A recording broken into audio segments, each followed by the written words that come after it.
Hi, everyone. It's so great to see all your smiling faces. This is our second graduate school panel of the year. We had an overwhelming response from all of our alumni, and so we decided to do number two. Um, so our current students, or I'm sorry, alumni, see, I can't even get rid of that yet. You're still students. Our current alumni come from a wide variety of graduate schools, which you received an email notifying you of which ones. You can also find their bios on the WordPress site, the environ.com WordPress site, and it will tell you all about, including their contact information, all about our alumni. So I'll just do some really quick introductions to get the ball rolling. And then we have a set list of questions we're going to get through, and then we'll save questions, hopefully, to the end. We'll have kind of a quick run through if you have follow-up questions, any of the current students or alumni for that matter. Okay, so first person I see, Robin Serwinski.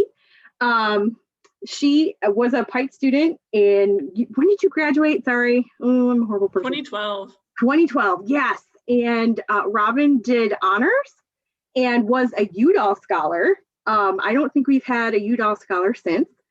So you can look up what those are. Super easy through the UMich website. Anyway, so she was also in the marching band. Sorry, wow, this is really painful. And specialized in conservation ecology. Kate Vogel. Oh, go ahead. I did water stuff. Oh, right, water policy, water something. Policy. Yeah, something. Water and ecosystem. Yes, it's my bad. Kate Vogel, who's next? I know, I'm doing great. Kate Vogel graduated PitE in 2018, and she had a double major in Spanish. Am I right, girl? International Studies and PitE, and then Spanish was the minor. The minor, yeah. So Kate did all the things when she was here. So then went on to C's immediately following undergrads, and recently just graduated from the C's program. And she'll tell you all about that in a minute. Haley Hanway, right here, yay. Haley graduated in, and I'm a horrible person again, 2013. Yeah, bingo, woo. Haley had an interesting minor in creative writing, which I think kind of influenced her life trajectory, even in grad school, so that's kind of cool. And she'll tell you all about Duke University and her experiences even before that at Binder Park Zoo. And we also have Emily McDonald, who graduated in 2019. Is Emily here? 2016. 16, sorry, no, that's my bad. I'm looking at it right here. 2016. She ended up doing public health. She's in the School of Public Health now, and she can tell you all about the various things that she's done since graduation. So let's go with Robin first. Robin, can you give us essentially your preferred pronouns, what graduate school you attended, remind everybody, and where are you currently employed if you're not in school currently? Hi, everyone. So my name is Robin Serwinski. My pronouns are she, her, hers. And I went to grad school at Yale University. Here we go, repping my Yale swag. And I had actually initially applied to a joint degree program for my master's degree at Yale, a Master of Arts in Global Affairs, as well as a Master of Environmental Management at what was then called the Yale School of Forestry and Environmental Studies, Yale FES. But after my first year of grad school, I realized that the flexibility of the Global Affairs program was such that I could take all of the classes that I wanted to take from the forestry school without having to spend 3 years in grad school. So I ended up just graduating with an MA in Global Affairs, concentrating in environmental policy. I graduated from grad school in May of 2017, and I now work at NOAA, the National Oceanic and Atmospheric Administration, and I work in the National Ocean Service headquarters in Silver Spring, Maryland. And my job is I'm the special assistant to the assistant administrator for the National Ocean Service. So I'm basically like the right-hand man to the person who runs the National Ocean Service. Awesome, you ready, Kate? Yes, yeah. So my work computer has all these buttons that I always accidentally press. So sorry. But my name's Kate. My pronouns are she, her, hers. And I graduated from PitE, like Jamie said, in 2018, and then went straight to SEAS, so the School for Environment and Sustainability. That's the environment grad school program at Michigan.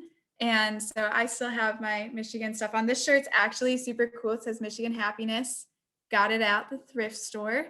And I'm currently working as a coastal management fellow through NOAA's Sea Grant program, and I'm paired with the Maryland Department of Natural Resources. So I'm working on writing climate change plans for Assateague Island, which some of you may know as the Wild Pony Island in Maryland. If not, it's just a beach and a forest and a wildlife refuge. So it's pretty cool work, and that's me. Hey, Haley, you're up. Okay. I was having one of those moments where I was like, I think it's me, but I also might have miscounted. So, so I'm Haley. My pronouns are she, her, hers, and I graduated PitE in 2013. And after graduation, I spent close to 3 years. So in PitE, I specialized in terrestrial conservation and ecosystem management. And then my minor was in creative writing, as Jamie mentioned.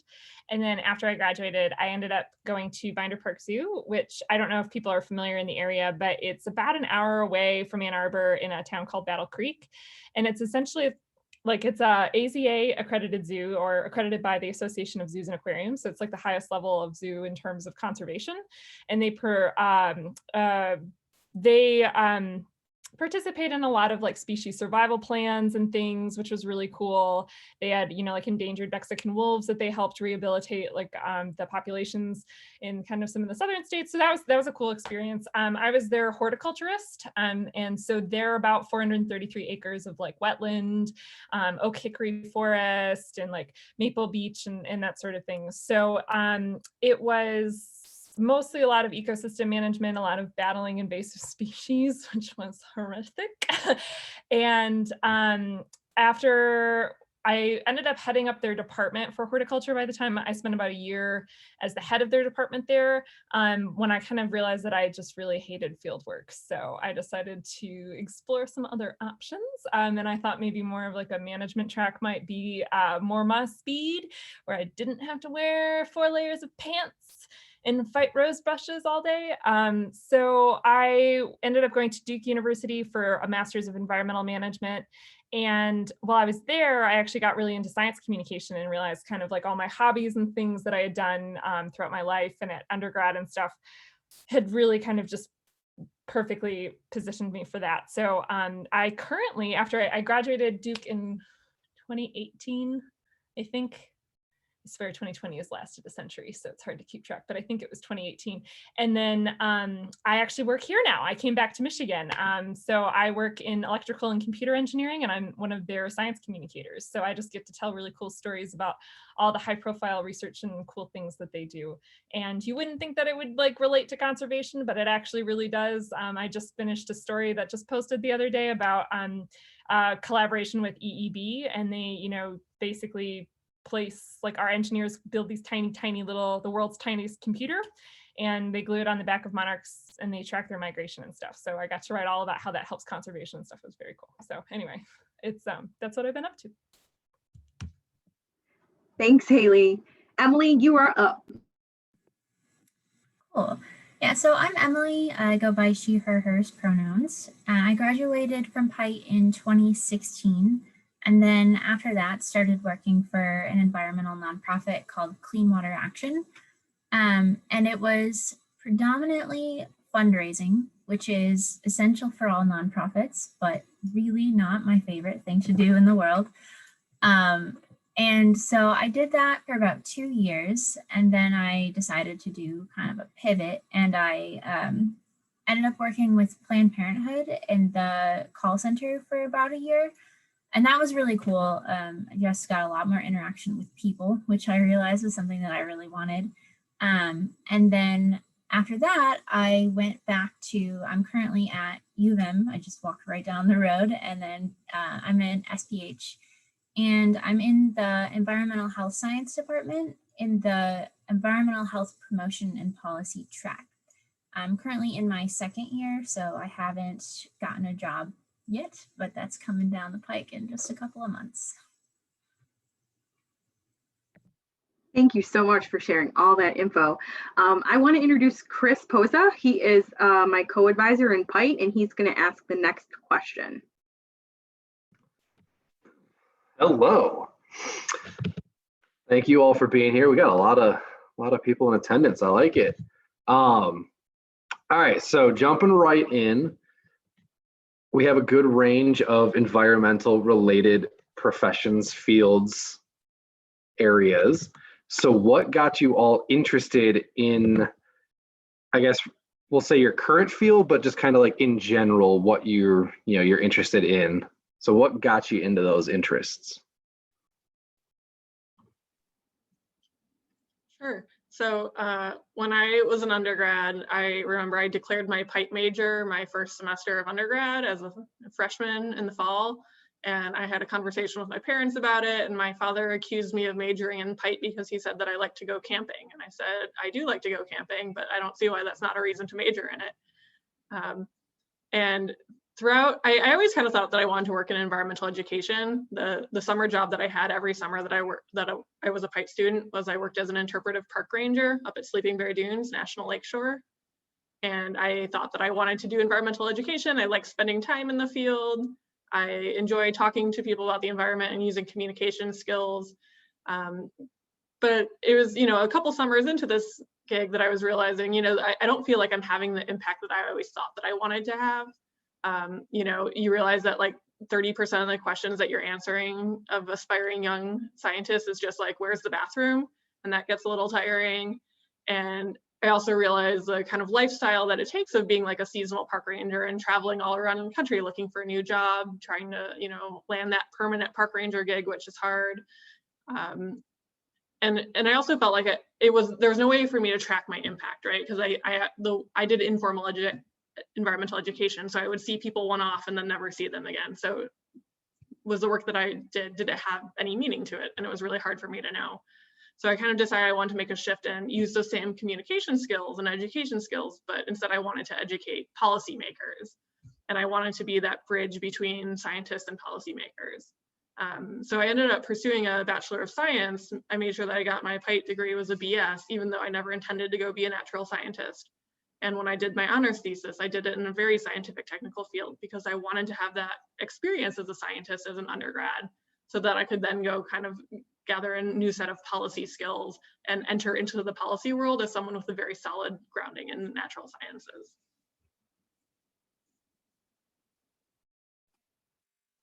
So I could, if I wanted, just copy Robin's response about the bridge between science and policy. But I'll start a little bit farther back. I used to want to be a veterinarian. That didn't pan out. And in high school, I took an introduction to ecology class, and my senior project for high school was to measure water quality. And I learned all about the different things that impact water quality in an ecosystem and how this lake that I went to growing up was actually impacted by things that we did. And that was super cool. And my first class at the university was Introduction to Ecology. So some of you on here have probably taken that class or maybe taught that class, but it changed my life and taught me that I should really value systems thinking and the fact that everything we do is connected to natural resources and land management, and that we can choose to have a positive impact or one that's maybe a little bit more heavy, or you can have an environmental impact, or maybe you impact the economy or things like that. There's pros and cons to all of it. And just throughout my classes and taking more water classes and international studies classes, it's all connected. It's all connected to health. It's all connected to the economy.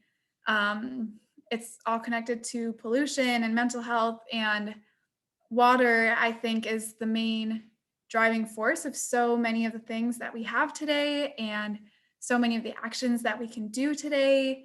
And so I just really became passionate about studying water. And when I was at SEAS, I was a graduate student instructor for Introduction to Ecology, and I'm in my coastal management position now, just I think because of how important it is to work with people to make these policies, to actually do the work to change the policy, I think is really special. And so long trajectory, but passionate about water.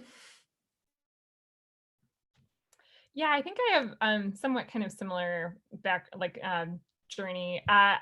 So when I first came to college for undergrad, I had absolutely no idea what I wanted to do. I had no clue even what field I wanted to be in. I was just open to anything, and I was taking classes and everything.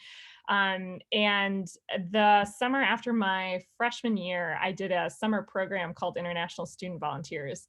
And I don't think it's still in existence, but at the time it was sort of like a Peace Corps. So they sent us to New Zealand, and we worked for the summer as like an environmental manager, and they taught us all kinds of different things. It was like 27 people from all over the world that had never met each other before.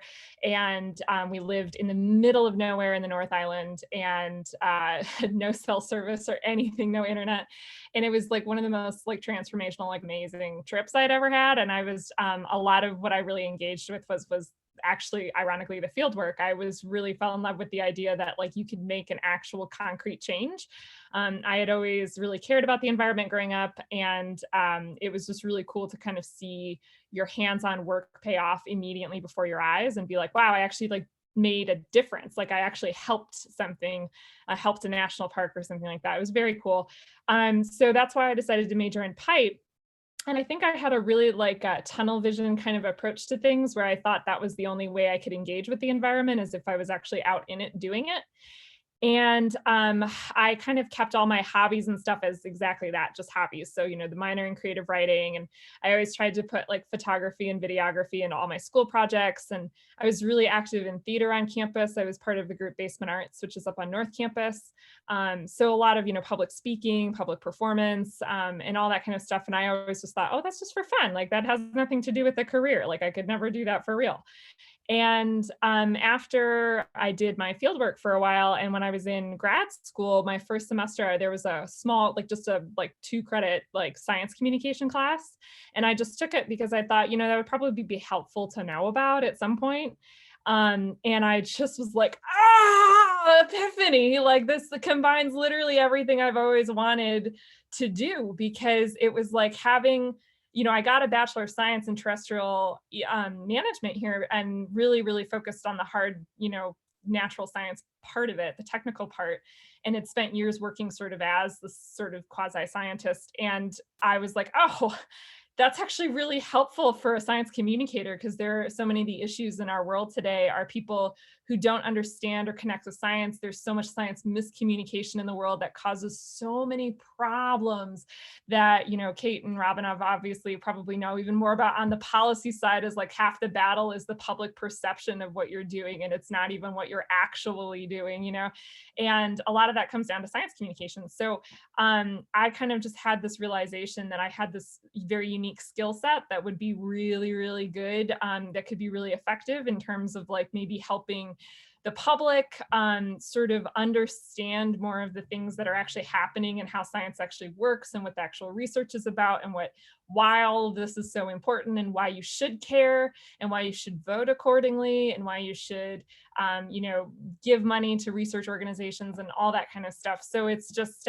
it's been like a really rewarding path to get into, and it was just really nice to be able to have that ability to speak to scientists, to engineers, speak their language, understand what they were saying, and then go and communicate it in a way that the general public, or people who've never taken, anything other than a high school biology class, could also read it and be like, oh, I kind of have an emotional connection to this now. I kind of sort of get why this matters. So that was sort of my trajectory into science communication. Oh, yeah, I feel like I had really similar experiences to both of you, but just kind of in a different direction.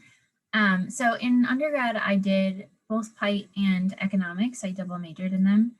And even though they're so connected, they felt very distinct from each other when I was learning about them. And then at the same time, I'm from a pretty small conservative town. So I was exposed to all these brand new ideas coming to Ann Arbor. So I started thinking about social justice issues and disparities between people and communities. And And I didn't really see the connection between all of these things until one day I got an email from the School of Public Health, and they emailed all of PITE saying they were doing this field trip called the Toxic Tour of Detroit. And I don't know if they still do this, but they should, because it changed my life. One Saturday, we took a bus to Detroit and we toured all these different neighborhoods that were highly polluted because refineries would move in and the people were not able to leave because the property value of their house was just nothing after that. And it was the perfect intersection of the environment and how it was affecting people, which people it was affecting, and also the economics plays into it because they were predominantly people living in poverty who had no say in the matter and no power in it. And yeah, it was like this mind-blowing thing where I was like, whoa, like public health has everything that I'm interested in. It's social justice oriented, it's people oriented, but it's still backed in science and the environment and how people interact with their environment and what does that mean. So yeah, I guess the key to that story is read your emails because they may change your life.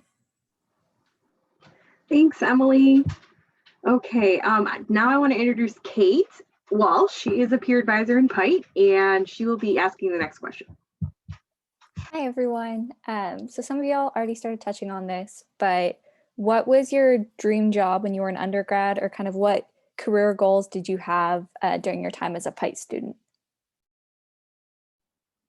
Sure, yeah, so I already mentioned the kind of environmental education story, but I think it's also kind of important to look at the whole trajectory, right? So I worked in environmental education my summers as a park ranger, but also after I graduated, I took 3 years in between undergrad and grad school, and I was a Peace Corps volunteer in Mexico, and I also worked in environmental education there.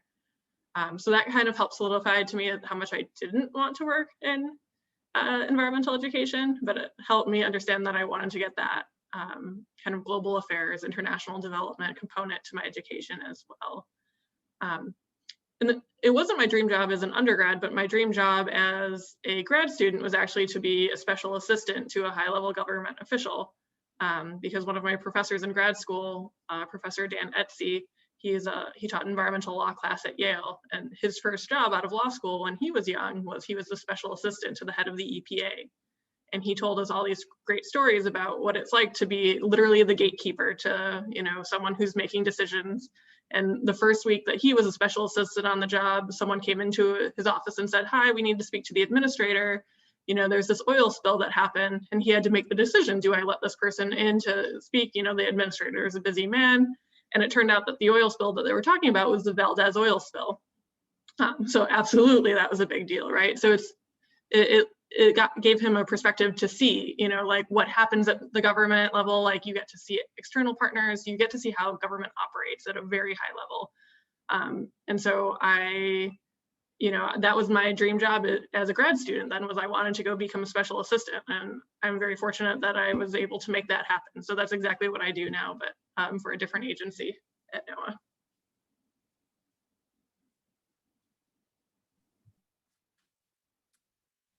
Yes, me. First of all, Robin, that's super cool. And I don't know if any of you have heard about this mysterious oil spill that is happening now south of Delaware, on Delaware southern beaches. But oil spills are a great way to get involved with the environment. For me, I don't know what my dream job is. I can't say that I ever really had a job where I felt like I was always working towards something. I know on the very first day of PITE or of C's orientation, they ask you, or they asked my class, you know, what is your dream job? And people would say things like nature photographer, or I want to own a Christmas tree farm.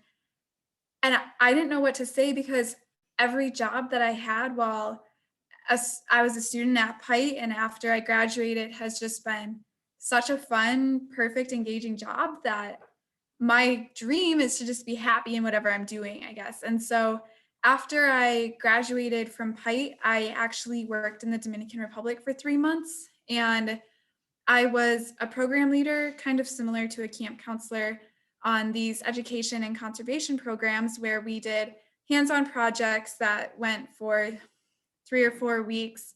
And then each night we'd have discussions with our high school age students about the importance of what we just did, how it relates to the bigger system, why the Dominican Republic might have different resources than the United States. And I was able to connect all of my natural science classes, my social science, my Spanish, my international studies, and that job was really incredible to me.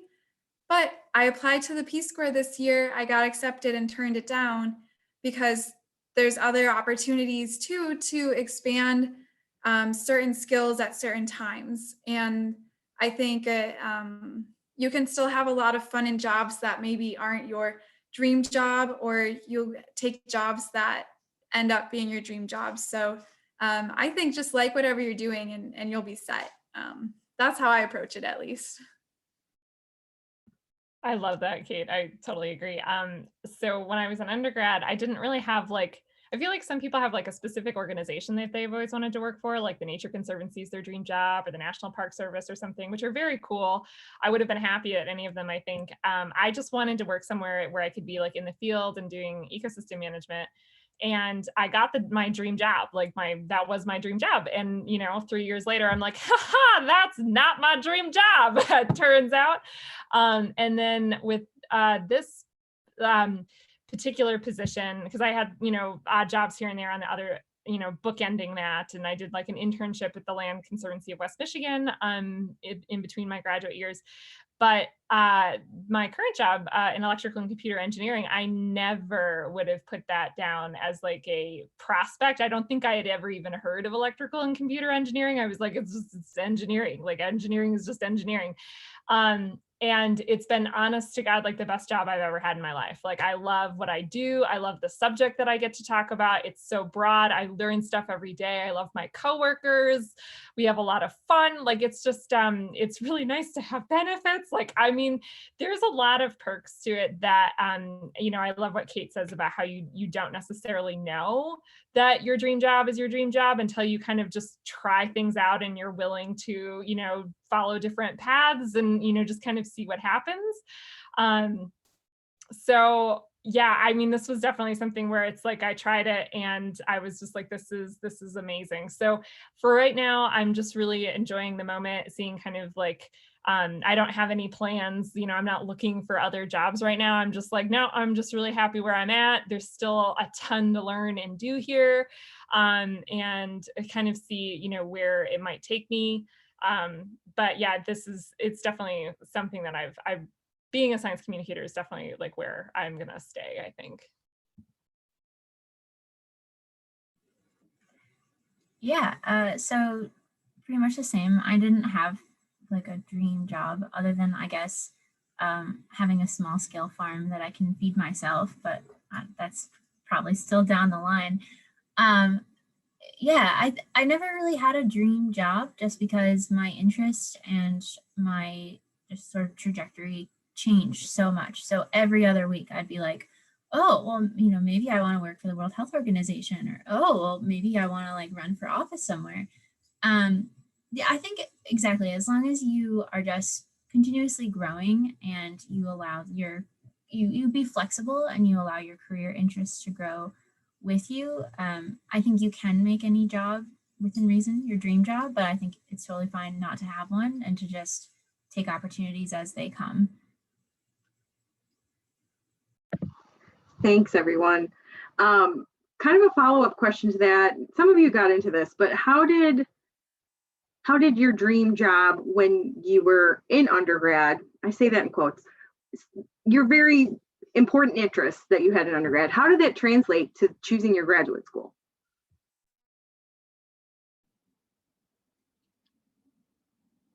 Looking at grad school, I knew that I wanted to go get a policy degree, but I was looking for something very specific when I was choosing a graduate school.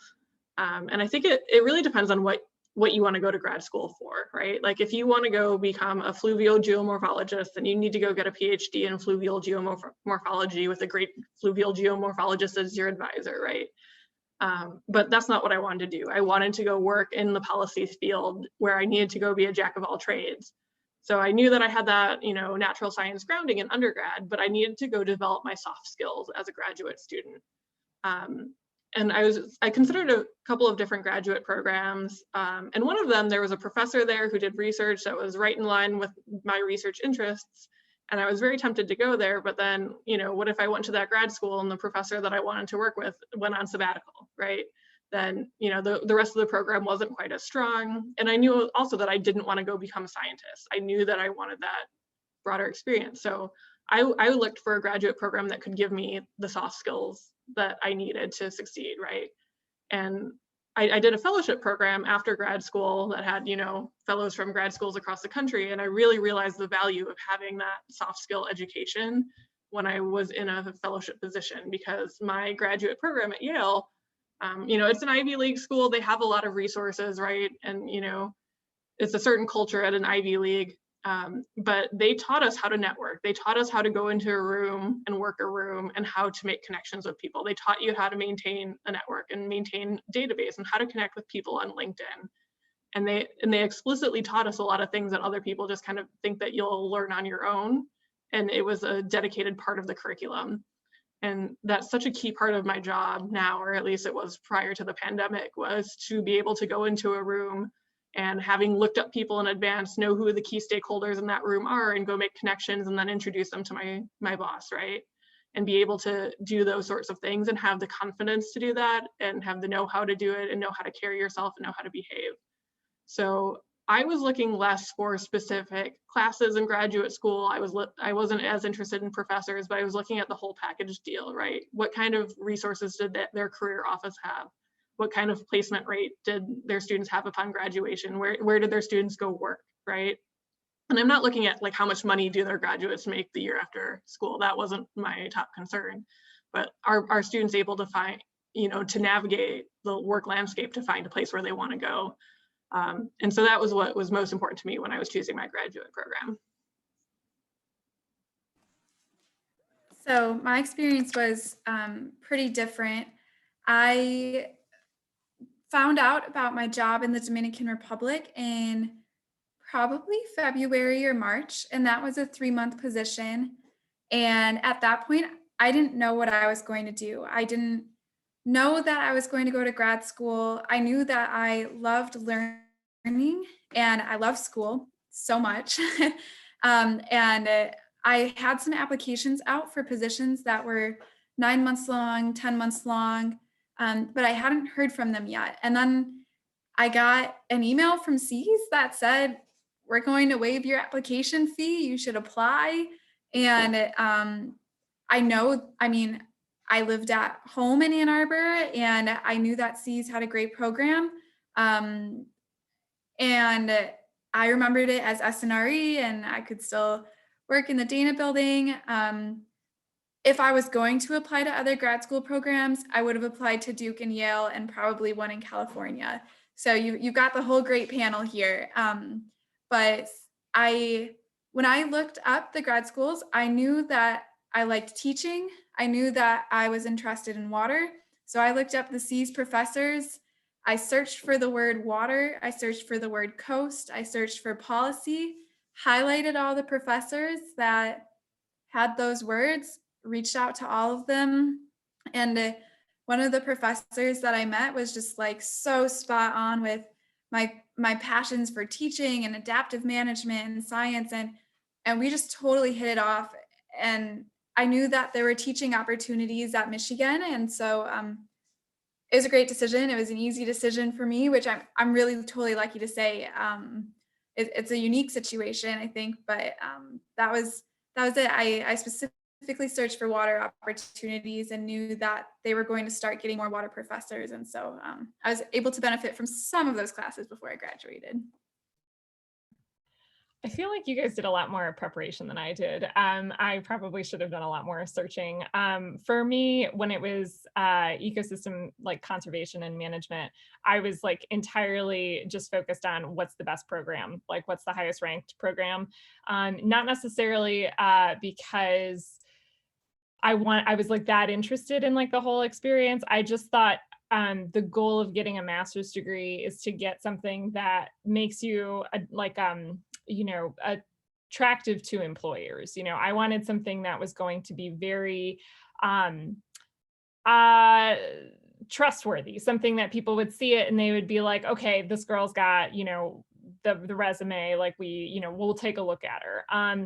And I did, you know, really want to learn too. I was very excited to like actually get back into academia again, and kind of missed it a little bit. And I was like looking forward to studying down a lot. And so I was sort of just like looking what were the best, you know, highest reputations. And it's sort of, I think it's difficult with finding a grad school. I don't know if that's going to be an upcoming question, but it's, you know, US World News and World Report and Princeton Review and all these kind of things. They're great for ranking like undergrad programs. They're pretty good with ranking like PhD programs. But if you're interested in like a master's program, it can be really hard to find like, you know, ranking systems for your specific interest. So it was a lot of like word of mouth, honestly. You know, it was talking to finding student recruiters, finding, you know, graduate coordinators at like, you know, C's was actually very helpful, where I could like come and ask them, and I would be like, what are your biggest competing institutions, and like who is like got a great reputation in this? And Duke was always one of the ones that was brought up. So that's how I ended up hearing about it. And that's what got me interested in the grad program in the first place.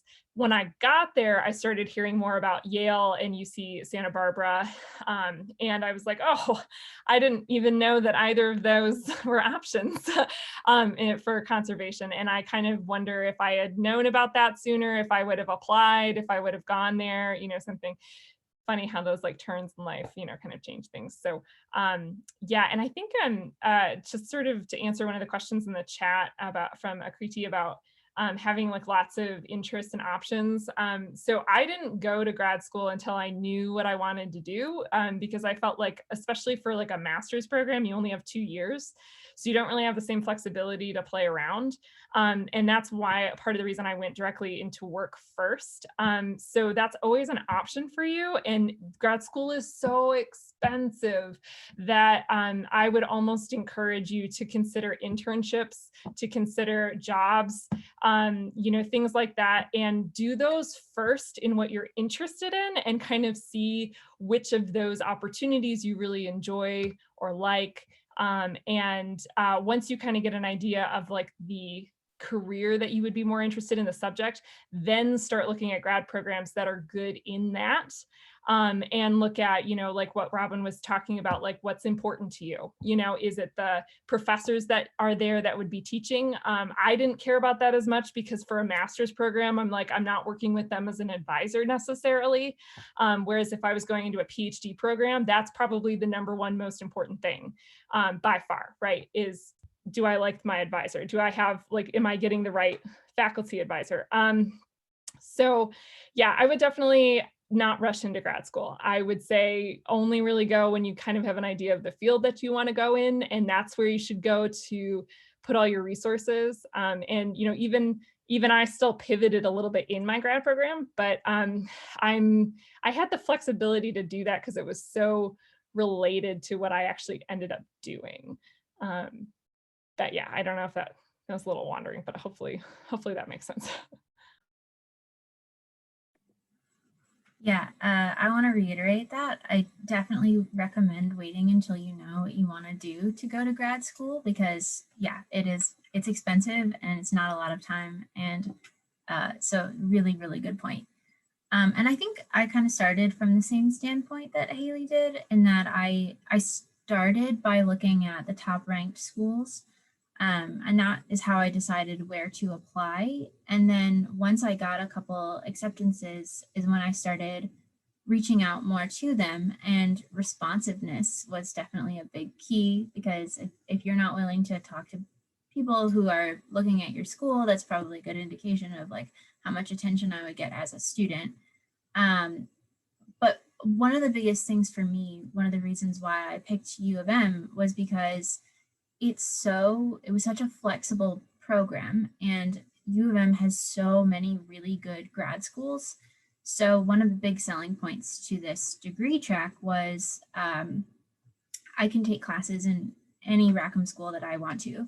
So I've taken classes at the Ford School. I've taken, you can go to the law school. I'm in a C's class right now, and you can really tailor what you want to do. And I think that's pretty unique to places like U of M, where we just have so many top rated programs. So that was a key thing for me, was just looking at flexibility of the degree path. How much autonomy do I have? And then other areas of the school that I could branch out into if I wanted to.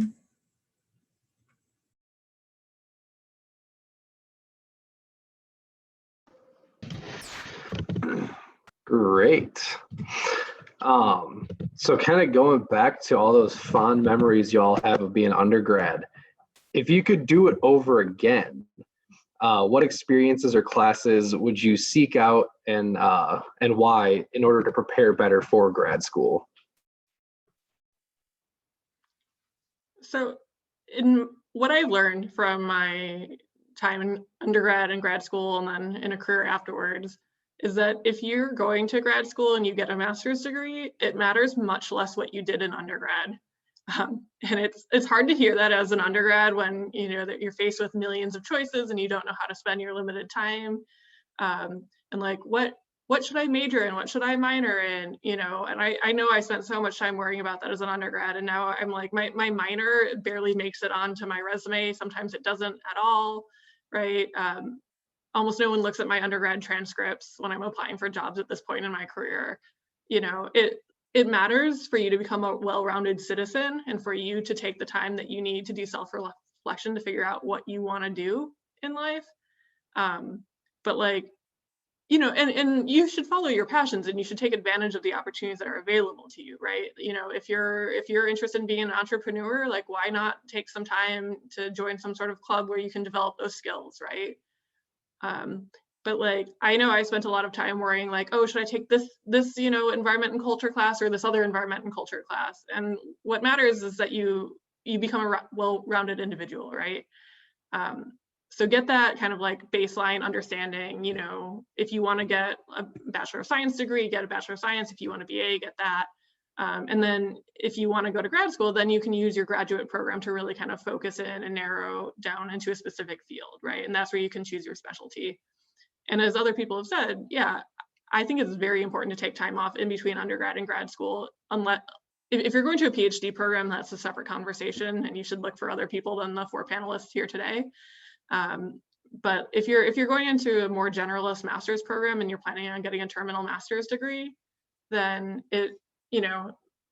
then use your master's degree to become a specialist, right? And then take some time in between undergrad and grad school to figure out how those skills that you learned as an undergrad apply in the working world, and then try and get a job that you want to get, and then realize what skills you haven't developed yet as in your undergraduate time, and then go back to grad school to develop those skills. And that's how you're going to make the most use out of your graduate experience, at least from what I've gathered. Yeah, I think definitely interdisciplinary classes are really important. I did go straight to grad school from undergrad, and SEAS is a pretty interdisciplinary program. So you could still get kind of a generalist degree and graduate with the master's degree. It's kind of what you make of it in terms of specificity. But in undergrad, like Jamie mentioned, I did a lot of courses. I had 2 majors and 2 minors, and it was a lot, but I still had room to take more classes some semesters. And I can easily and quickly tell you, I wish I had taken another GIS class. I wish I had taken another stats class and maybe another higher level ecology course before grad school.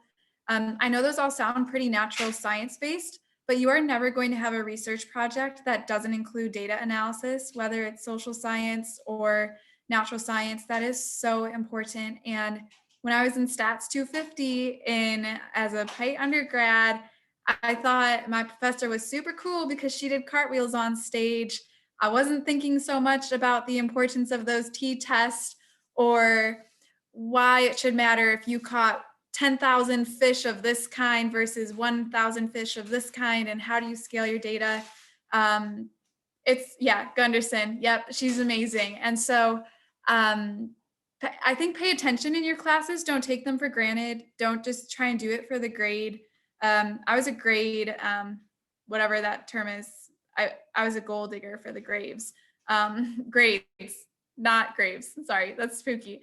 But I think, yeah, and GIS has so many incredible applications. I know right now in Maryland, they have a park equity mapper where they're using GIS to map equity disparities across the state and talk about how that impacts human health because of increased pollution in these areas where there's impoverished people. And so it's just those classes, if you have time, take more of them. They are hard. They are so important.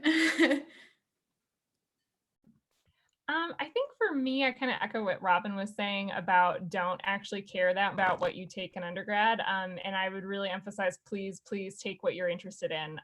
All the courses that I always kind of was like, oh, I'll just take it for fun. It won't be, important down the line, ended up being courses that did actually end up impacting like, me and my career and stuff. I think as long as you're following your interests, you're taking the classes that are, exciting, interesting to you, you're not going to go like be led astray. Really anything in grad school or career life or anything like that, they're not necessarily looking at like the specific, course content that you took. They're asking for things of like, how did you learn how to approach problems? How did you work with others in groups?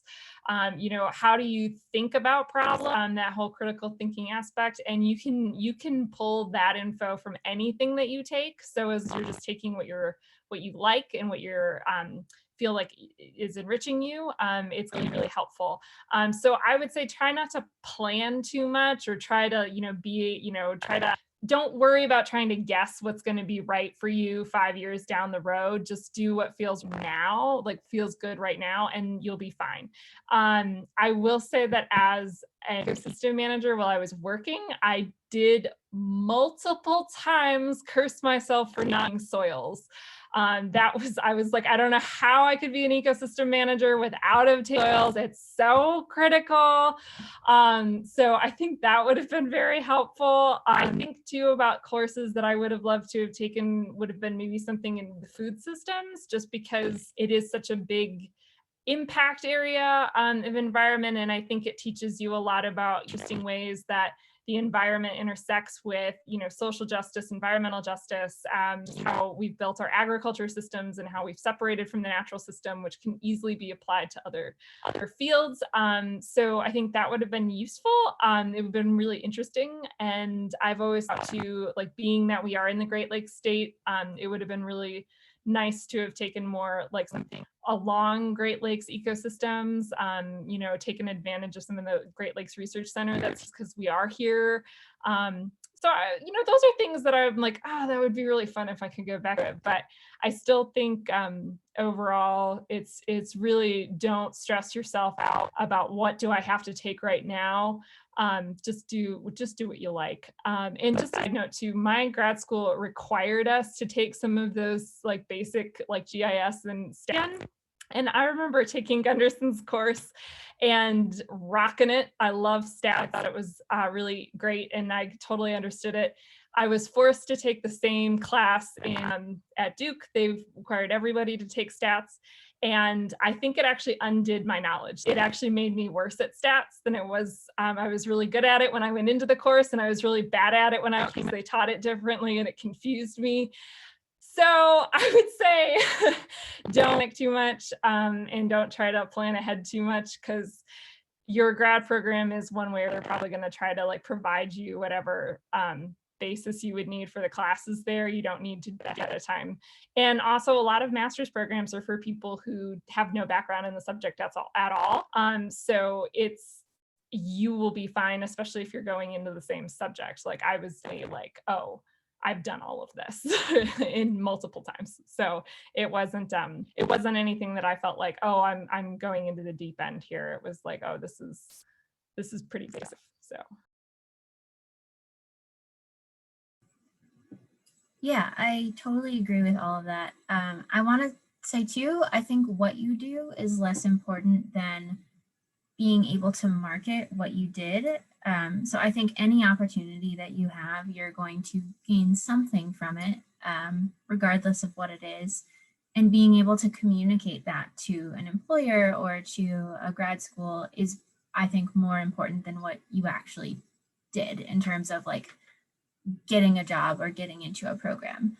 But one thing that I didn't necessarily do in undergrad that I probably would do differently is focusing on things that built a concrete skill. So one thing I'm kind of kicking myself for is I minored in French, but I only really did it to pass, and to just put on a piece of paper like, oh, I minored in French. But now I'm looking at a lot of classes or a lot of jobs that require a second language, or you're more strongly considered if you have a second language. And I'm really regretting not putting in more time to master that language when I had the opportunity. And those classes like GIS and like if you're learning, data software, so R or SAS or whatever, if you have even just a small exposure to that, that's something you can put on a resume. And I think that's a really important thing. But yeah, I would say whatever you do, just learn how to sell it is probably the most important thing.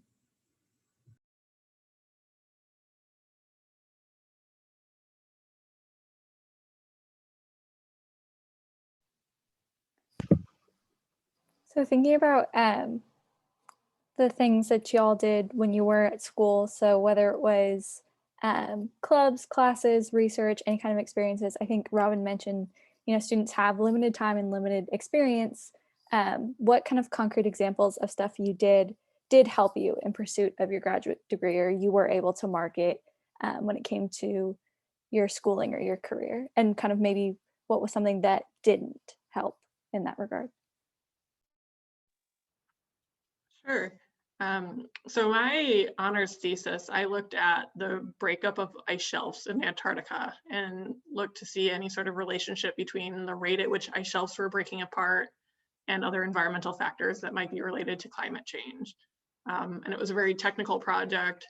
I spent way too many hours of my day staring at images, counting pixels, measuring how long the cracks in the ice shelves were.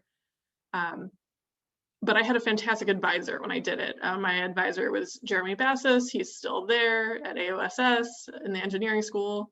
And he was a fantastic advisor for many reasons, but I think one of the perhaps best reasons that he was such a great advisor to me was because he himself was a new professor at U of M. I was the first undergraduate student he ever mentored, and he was therefore very vested in my success as well, because that shows that he is a good teacher if he can help me get to where I need to go. And so I ended up getting 2 published papers out of my undergraduate thesis, which is, pretty unusual for a lot of undergrad students in PitE. I was not first author on them, but still 2 scientific publications to my name after undergrad is pretty great.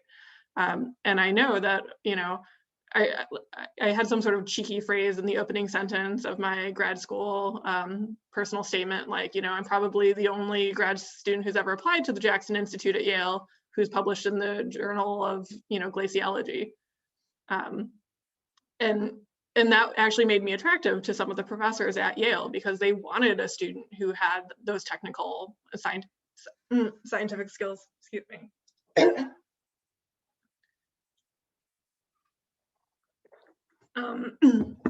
But besides just kind of like the research side of things, I was also in the marching band. And that took a ton of time and effort. I don't know if any of you are currently MMB members. And I had various professors while I was an undergrad suggest to me that maybe I should quit marching band because it was so much time, because I put in so much time to it. And they said, if you can't take a class because it conflicts with marching band, or if you can't put in the time to do this other thing because it conflicts with marching band, maybe you should drop marching band. And absolutely not. Because marching band, I developed leadership skills in the marching band. It was a creative outlet for me. I got a lot of physical exercise. I got to spend time with close friends. It was like a great use of time to get all 4 of those things all in one outlet, right? But it's also like, think about what's important to you. Like work-life balance is something that people talk a lot about in career fields, but I don't know that people talk about it enough for students.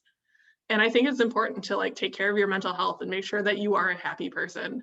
And so like, I would not trade my marching band experience for anything, right? And maybe I would have had a better academic, reputation or going into Yale you know, if I could have listed all the 13 clubs that I took part in if I weren't in marching band.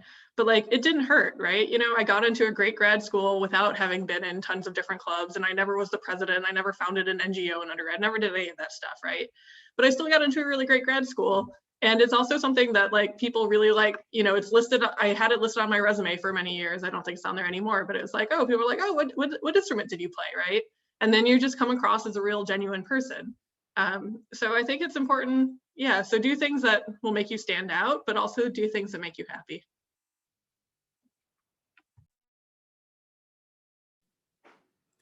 Robin sounds like she did a bit more hard work than I did. I was a member of PitE Club for all 4 years.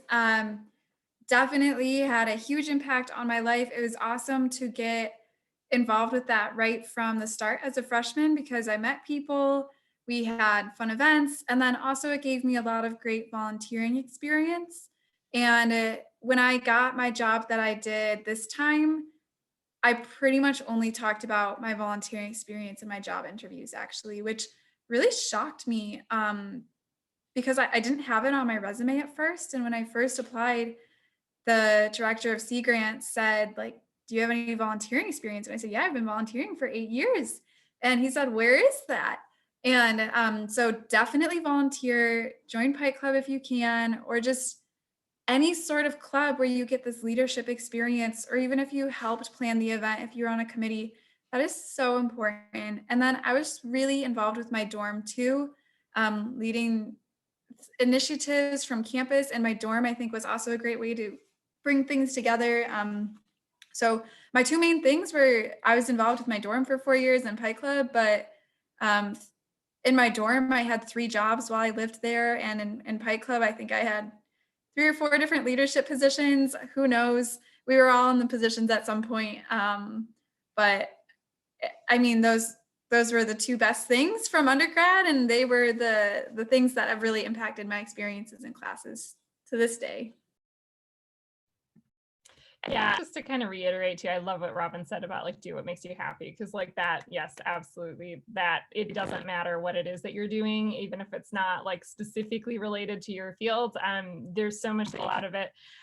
So I did a lot of basement arts, where I did everything from, you know, being a crew person to eventually I was a stage manager for one of the theater majors here for her senior thesis. And, you know, that was really amazing, really fun.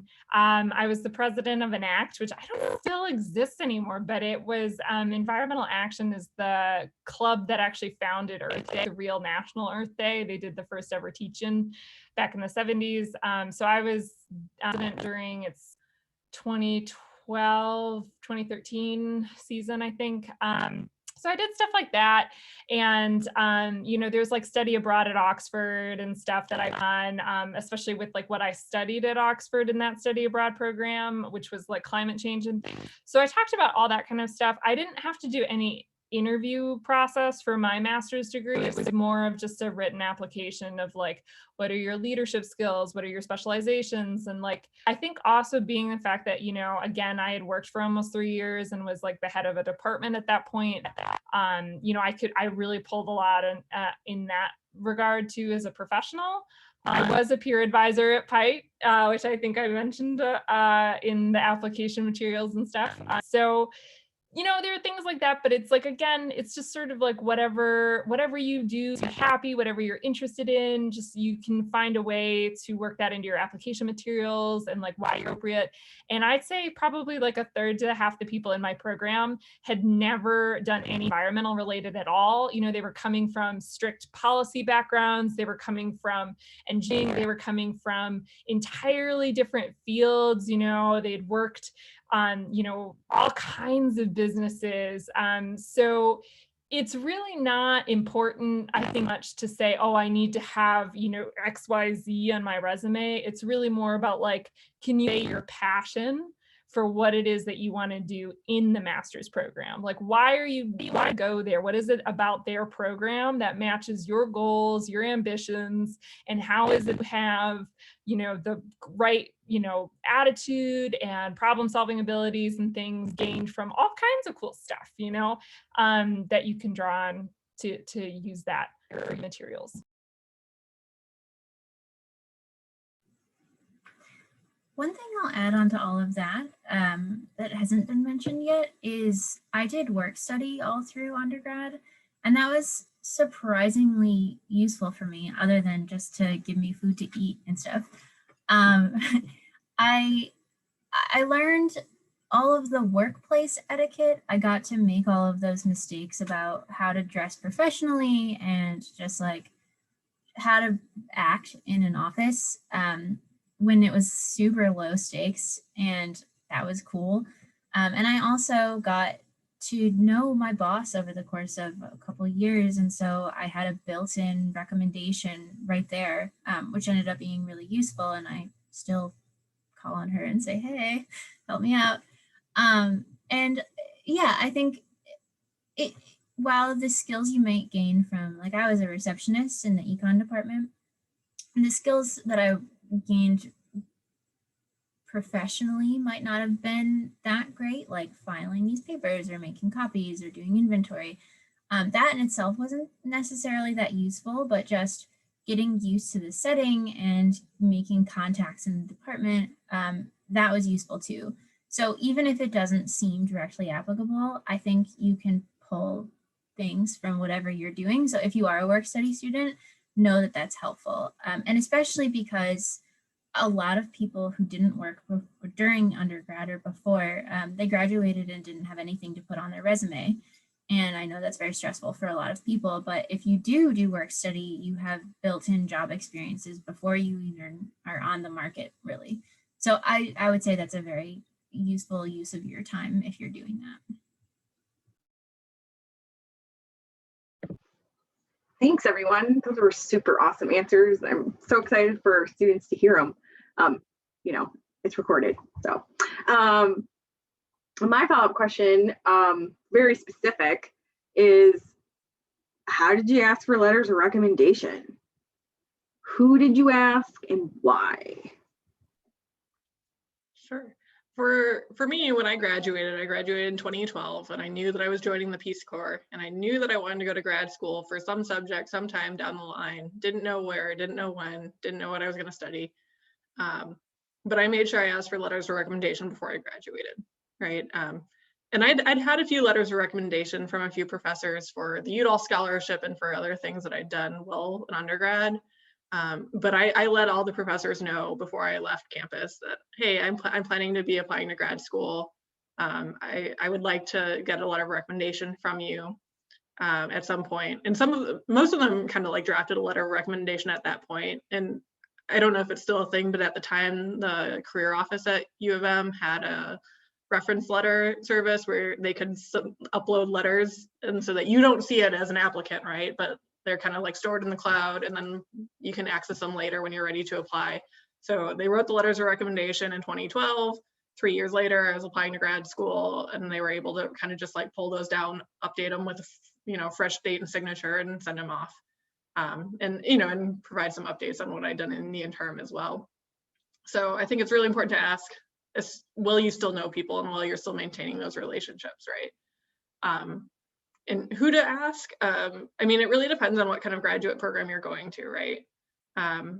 You definitely ask the person who supervised your thesis. If you did an honors thesis, you should definitely have that person write you a letter of recommendation. If they don't, it's kind of a red flag. Like, why does the advisor not want to recommend this student, right? So you want that person. Perhaps another professor who supervised you closely or that you've worked with over the years. And then if you're going to a professional program, such as, you know, either international development or public health or something like that, it might be really beneficial to have someone from the workplace write you a letter of recommendation. So I think, you know, so you can look, I actually had my boss at the National Park Service write me a letter of recommendation for that one because I worked there for 5 summers. So that made a lot of sense coming from her. But it's good to kind of get like a variety of letters and to let people know up front what you expect from them and ask kindly.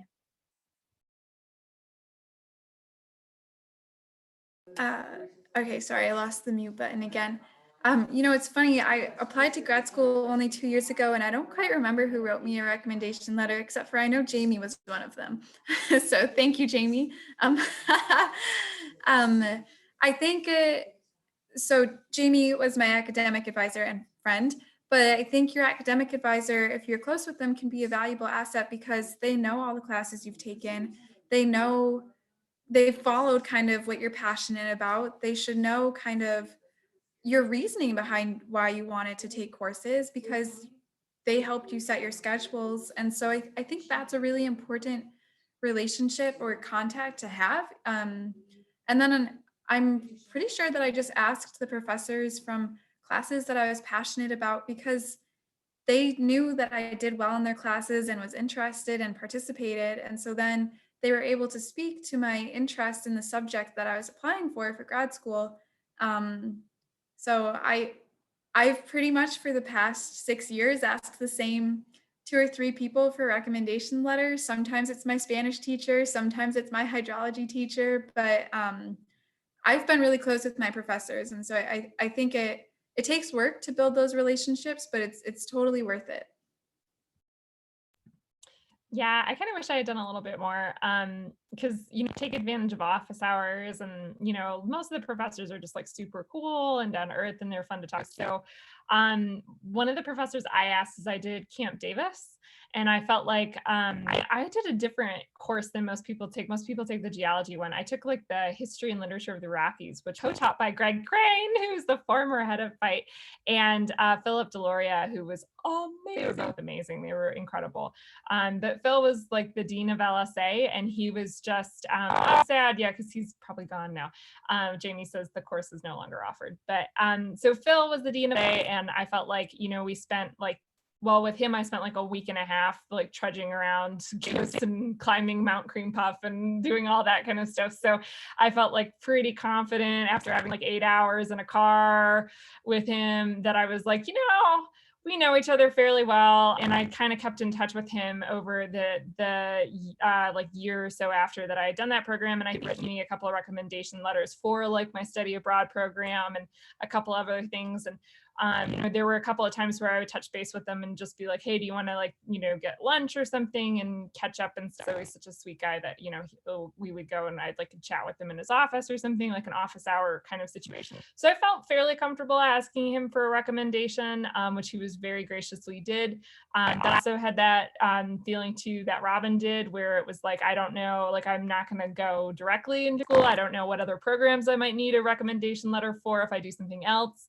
So I also used the center's, I forget what it was called. It was like the resume hold or something like that. But hopefully they still have it. But yeah, they just kind of, you write like sort of the professor writes a basic recommendation letter that isn't actually directed toward any specific program, and they just hold it on file, and then they can like send it out to wherever you need to apply to, and that way you can anonymity as well, which a lot of programs do really like. If this did not have access to see the letter before it was sent. So I asked him, and then I'm trying to remember who else I asked. I feel like it was probably one of my professors abroad, because that was also a program where I spent a lot of time with the professor. And, it was being a study abroad program. We did a lot of travel, a lot of going to get wine and have wine out on like terraces while we had class. This is what it wasn't like me and the professor. It was like the whole class, just to make that clear. So I was, professors that I had kind of like contact with, so it wasn't anybody that I would say I was like super close with, but like the faculty that I felt like I had spent a little bit more time with. And then I think too, you can know your boss too, because if I hadn't gotten those recommendation letters while I was at school, I would have asked like my bosses at like my workplace to have written me one. Yeah, so I think that was another really good reason to work in between, because I definitely did not take advantage of making connections with professors in undergrad. And looking back, I'm kicking myself because you have this wealth of people who have knowledge that they can talk to you about, and like you're never going to have that to the same extent again. So really take advantage of that.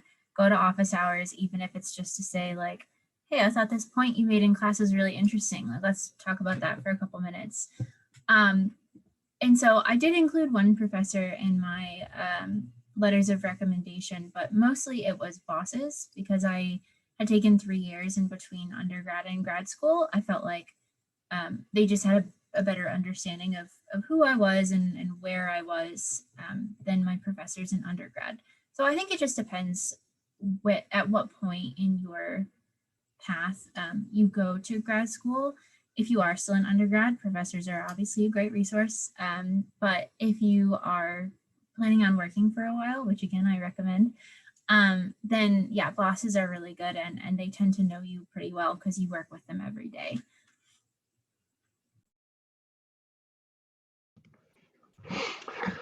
Great. So I know one student had this similar question in the chat earlier. So I'm glad we're cycling back around to this topic. But when you all were looking at grad programs and when you were searching and making your decisions, what kind of questions should students be asking to those programs to kind of get the good idea of, is it the right fit? What will they be learning? What will they be doing? You know, what kind of prospects are like? What should they ask that program? I think one of the best things that you can do, and I know this is hard to say during a pandemic, but it is to go visit the program. Because when you're choosing a graduate program, you're not just choosing professors and classes, but you're actually choosing your first real professional network in your field. So it's so much more also about the students who are in your class, because they're going to be that professional cohort that you have with you that you take out into the world, right? And graduate programs, I wanted a program that was collaborative, not one that was competitive. So I wanted a program that, you know, students work together, and I also wanted a program where I would be able to develop meaningful relationships with all my fellow students. So I chose a program. Yeah, the Yale School of Forestry is a great school, but it's huge. You know, they take 200 students per class, right? It's a massive graduate program, which is great if you want to build a massive network. The Jackson Institute at Yale admits only 25 to 30 students per year per cohort. So it's very intimate. And I think they might have changed it, but when I was there, there were 3 required classes that all grad students were required to take their first semester. And then from then on out, you were able to take whatever class you wanted across the entire university. So that it's very cohort-based model. So I was, you know, so I went and visited a bunch of different programs. And when I went to Yale, I was like, these are the people that I want to be in class with, right? These are smart, hardworking, dedicated students. And they were from about 50% US students, 50% international. But the program that I went to was committed to, they are committed to public service, and they require all of their students to work in between undergrad and grad school. So no one's coming straight out of undergrad to that program. And everyone has to show a commitment to public service in some way. So a lot of the US students were former Peace Corps volunteers or active duty military, or some worked in venture capital, but showed some sort of commitment to public service. And international students did it similar. We had students who were diplomats for their countries who came to study at Yale in our program, right? But I knew that I wanted to go work in public service. Like, I never wanted to go kind of work in the private sector. So I was looking for a school that would have that sort of vibe and that would have that kind of culture around it. And then I also mentioned before, seeing where students go after they graduate, and will the program connect you with alumni and let you talk to alumni to see how it worked? And if not, why not, right? So I think that's also an important question to ask too.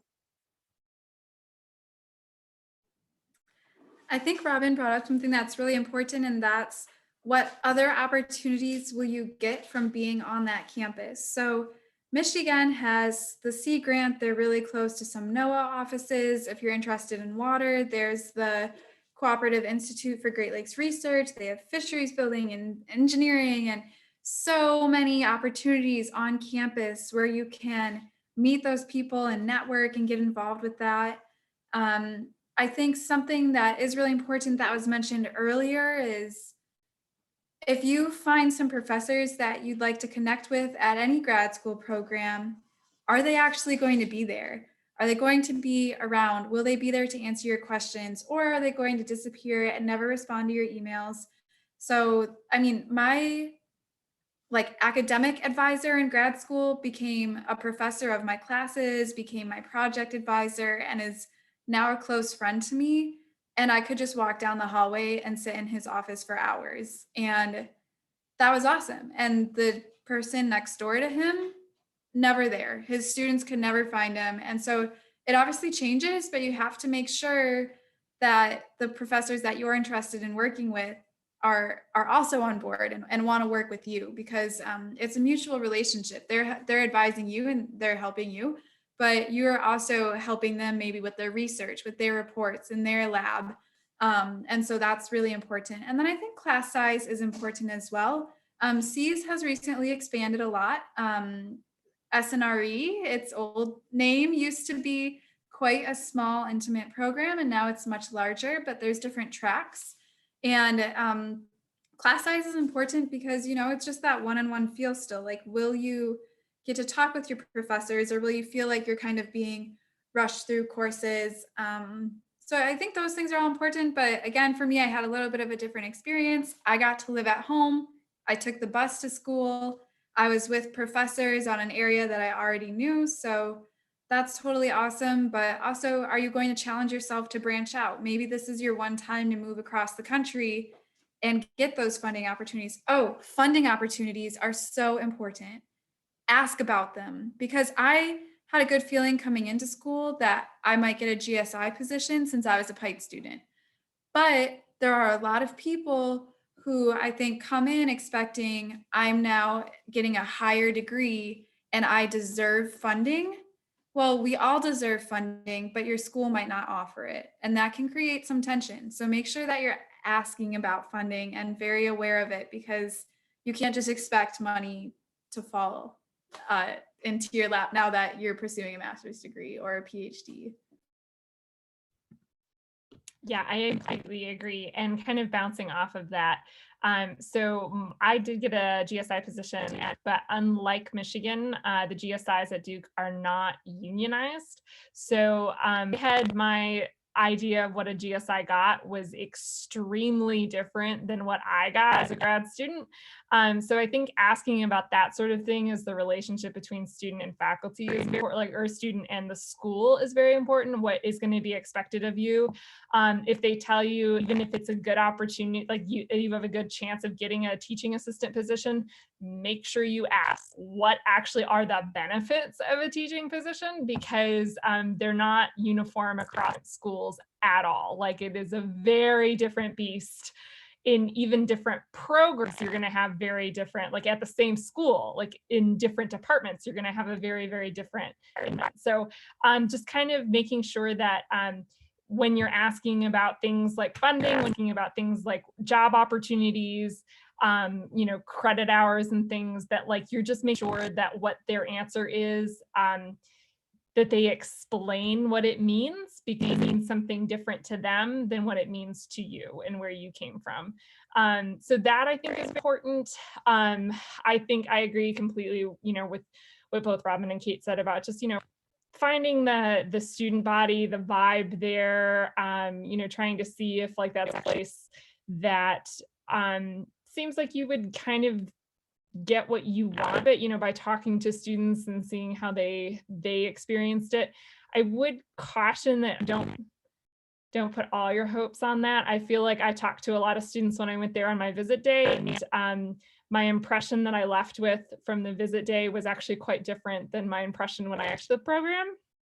And so it is one of those things where like you have to kind of keep in students, especially at those visit day kind of situations, are picked, they're handpicked to your ambassador and to like be all sunny and smiles and tell you how great the school is and everything.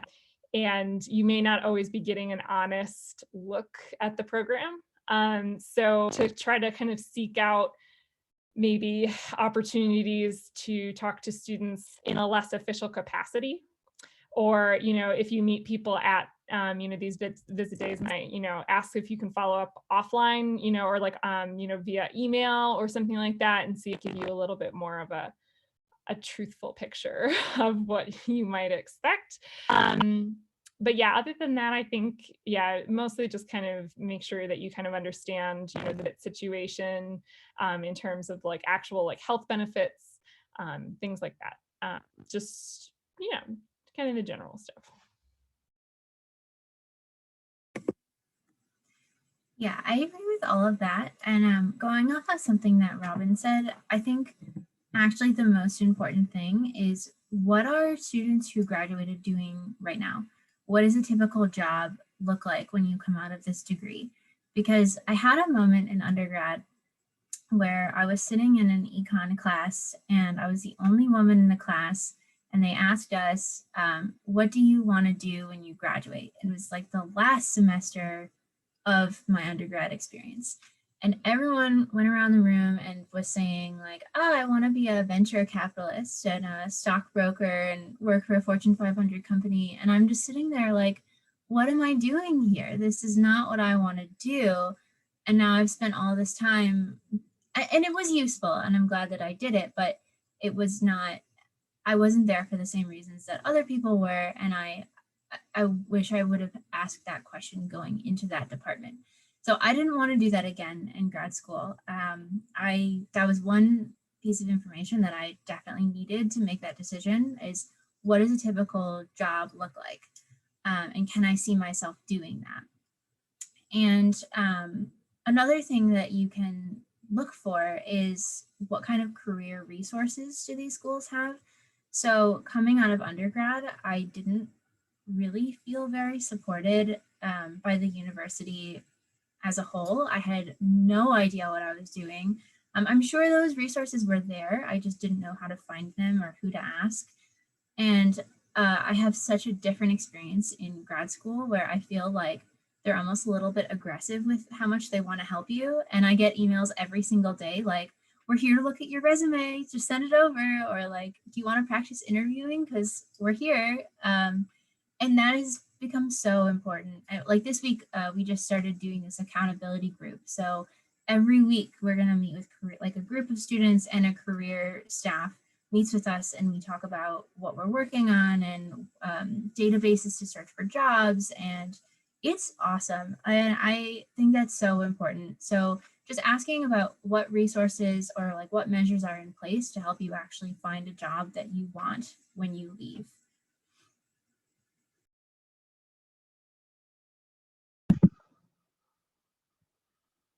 Okay, we have 2 more questions just to give you a vibe of how long we're gonna last. And the next question literally comes right off of what Emily said. Kate, do you want to ask the question? Sure. Yeah, so building off of the point you were just making, how did your graduate school provide support to you post-grad or looking for jobs and opportunities after your time there? My graduate program, I think, surprised a lot of people. I think a lot of students in my cohort thought, oh, I'm going to Yale, and I'm going to Yale, and then I'm going to have this Yale resume and the Yale transcript coming out, and then people are just going to give me a job because I went to Yale. And that is 100% not the case. So if that's the reason you want to go to an Ivy League for grad school, don't do it. That's the wrong reason to go to an Ivy League. They did, however, give you every single skill that you needed to go find a job on your own.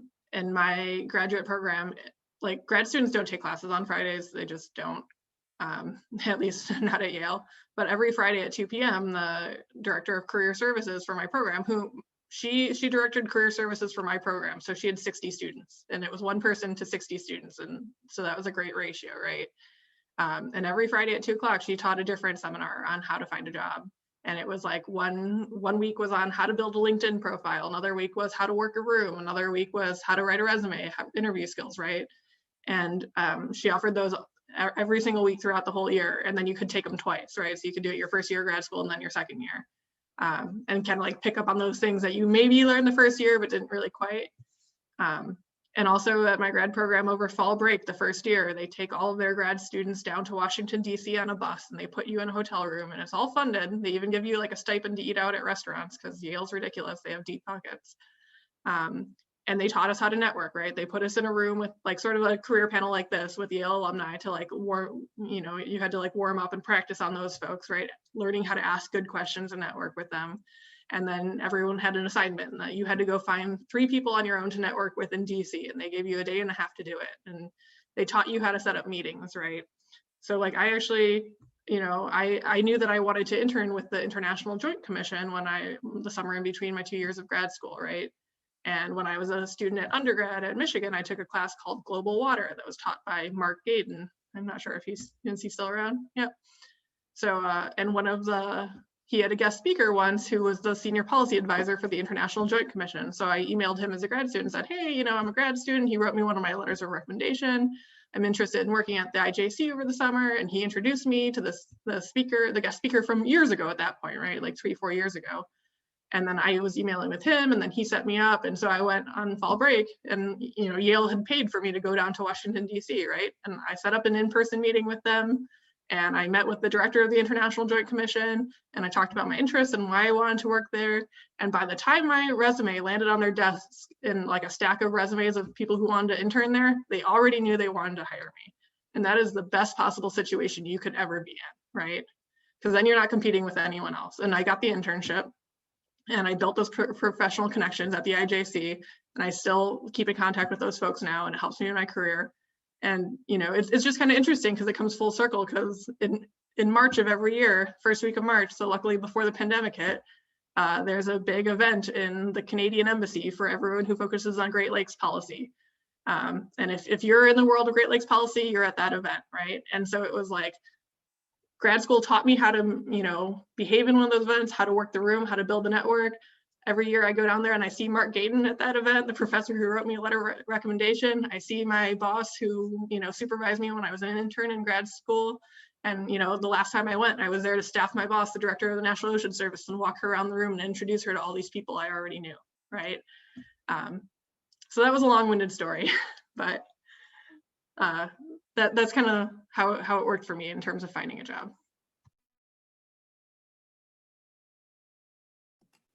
So Mark is still a great resource. He is definitely a great professor, but I think I have 2 kind of things on this. The first one is it's important to do the work yourself when looking for a job. I think your grad school should provide a lot of resources, but just writing a resume and a cover letter isn't going to cut it. You have to do your outside research. It has to come kind of from within. Like if you want the job, work for it, because there's thousands of people applying for the jobs too.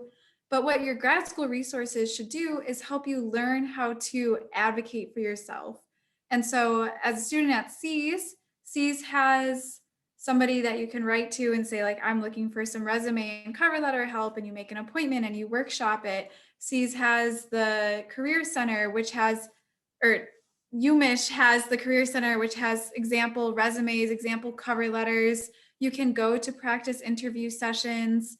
SEAS had so many people come in and talk and do panels like this. And this is where it comes in. Like, you have to take the responsibility to make these connections for yourself. Every time that a speaker came to our class, I always went and introduced myself. I always asked if they had job opportunities. I always followed up. I followed up the next year. I had business cards printed so that I could hand them to speakers that came to class. That is so important. If you don't get a job, call, ask why. It is scary, but it is so important, because maybe they'll say, honestly, we couldn't hear you. Or maybe they'll say, like, you did great. You just didn't take this one class, and like, unfortunately, someone else just had more experience. I've had that happen to me. And I think that is something that you have to be comfortable with, though, because you've taken the opportunity to go to the resume workshops, to go to the panels, to talk to other students, have your friends look at your resumes, go to those job panels, go to the career networks or career fairs. Sorry, I'm losing all my school terminology. Go to those career fairs, because even if you're not looking for a job, or even if you don't want those jobs, they're good skills to have to practice. How do you talk to an interviewer? What are they looking for in a resume? What kind of things should you bring to one of those panels? Even just like how to dress for job interviews. I once wore a dress and black boots to a winter interview at the Mathi Botanical Gardens. And the woman interviewing me looked at me and she said, "Are you sure you feel okay walking around?"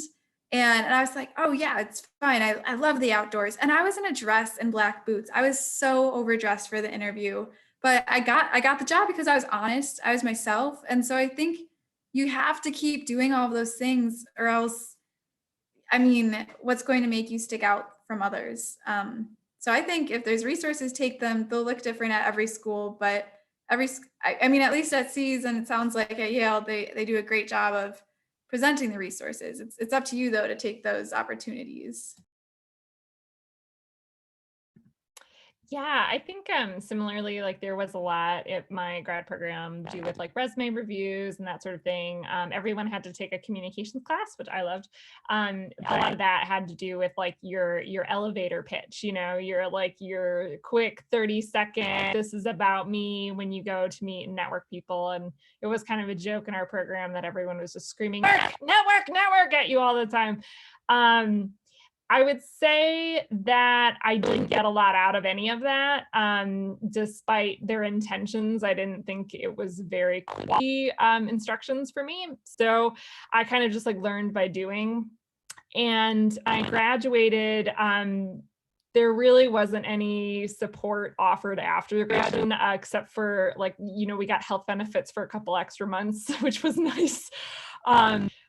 But yeah, I think they even like discontinued our email address within like 6 months after graduating. So it was sort of an abrupt chop off. So super supportive. I will say that there was a guest lecturer that they had come to campus who was an expert in job hunting, and his lecture was by far the most helpful thing I'd ever seen. I was searching for him to see if I could remember his name. I think it was Anthony who wrote How to Find a Job in 6 Weeks, I think. But he was talking a lot about what everybody else was saying, is that it's just the value of networking and how you follow up on jobs. Says type it in the chat. So this is, I'm not positive, but I think that would be the guy possibly. But basically it was, you know, the kind of content of like, you know, when you make a connection, are you checking back in every like 2 months with that person with just a like, hello, how's everything going? I saw this was in the news, congratulations, just so you're on their radar, and doing informational interviews with people that you're interested in. And I did do this like tactic when I was for a job after grad school. So part of my master's project was involved interviewing like people at land conservancies, and one of the land conservancies actually had an opening in science fiction. And so we had this whole interview process for my project, which she was really sweet about. And then with the application, I just let her know that, hey, I'm going to apply, really enjoyed talking to you. And I got you. And when I made it down to the last like 3 people, and she said that they had like 60 people for the job. And so it was like kind of nice to know that I had gotten weeded down to that, and didn't end up getting the job, but it was still like, I don't think I would have made it to that round if I hadn't had that connection with her before. And that came a lot from that guest lecture that I saw. Yes, it wasn't the most helpful. I will say, here's the thing. So when I came out of undergrad, I really truly believed that I had earned the right to have at least an entry-level job. You know, everyone curses millennials for being entitled with jobs of like, oh, you just thought you would have a job. And I was like, no, I thought I had earned a job. You know, I thought I had everything I was supposed to do to at least get to an entry-level position. And job hunting was really hard. It took me 6 months to get my first job out of undergrad. And actually an internship that then led into a real job afterwards. When I came out of grad school, I thought it would be different. I thought, well, now, you know, I have an undergrad degree, 2 years experience in the field, and I have a master's from Duke. It's going to be different. Like now, it'll at least make it easier for me to get interviews, to get offers for entry-level jobs, and it did not. Like it made no difference. Like I don't think I had any more success getting like in terms of more interviews, more opportunity. Like it felt exactly the same to me coming out of grad school. But I will say, like, as depressing as that sounds, when I actually finally did get my job, one of the things that they said, they were really impressed by my master's degree in my resume, and that's part of what attracted them to me. So kind of a weird situation where I'm like, I don't know if it was worth it on one hand, because it didn't like it during the process, that it really made any difference to my, attractiveness to employers. But on the end, when I finally did get my job, that was one of the things they really liked. So maybe it did end up being useful in the long run. But I would just prepare yourself for knowing that it's still going to be hard, still going to take you a long time. And some people, I think most of my friends were in the same boat where it's about 5 to 6 months after graduation to actually secure a job. I had one friend, it took her about 1.5 years. So just prepare yourself for not necessarily having the offers pouring the second you walk off the commencement pitch. Yeah, that was a lot of my experience too. I think the biggest difference between undergrad and what I'm now experiencing is just my expectations going into it, because I had the same thing where I was like, yeah, I have a degree, I'm gonna get a job, this will be easy, and it wasn't. It is a lot of work, and I think if you don't recognize that right off the bat, it is super, super easy to get discouraged and feel hopeless about the situation. But if you go into it knowing this is just what it is, everyone goes through this, rejections are not personal, just keep doing it. I think that makes it a lot easier.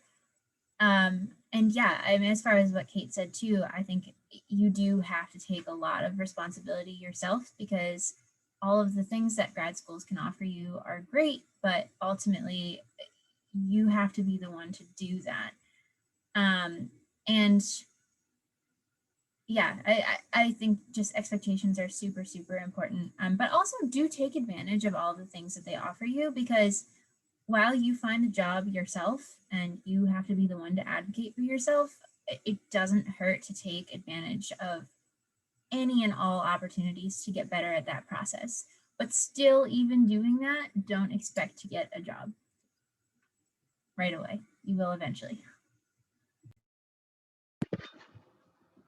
That's really good information. One more question, and this should tie it all up, I hope. Where do you see your own careers going next?